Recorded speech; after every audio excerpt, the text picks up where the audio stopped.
I would have known about Neil from the West Indian world. I think he was the photographer there, Miss West Indian Beauty Contest. That was in 1976.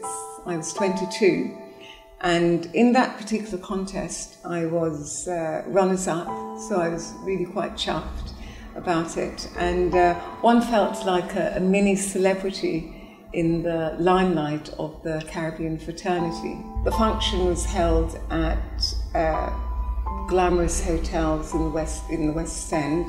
The guests turned out on the night in their glad rags, lots of contestants, there were about 30 contestants. I never really thought about entering Miss England, or I saw Miss West Indian contest and thought it looked fun. And what really appealed to me and was paramount was the great prize of a trip to Jamaica. And the reason for that was I left Jamaica when I was about 11 and left my grandmother, who looked after me for several years, while my parents were in the UK, and I hadn't seen her for about 10 years. I obviously was runners-up, but in the following year I entered the same contest and I was successful, and went back to Jamaica to see my feisty little granny. Any successful black person was an inspiration, and in those days I would say the pop world, there were a lot of extremely successful black pop artists. They were an inspiration in just being successful in their field. One person though that I admired very much was Moira Stewart, who was the first black newsreader on the BBC. So she was a big inspiration. It was lovely to see her.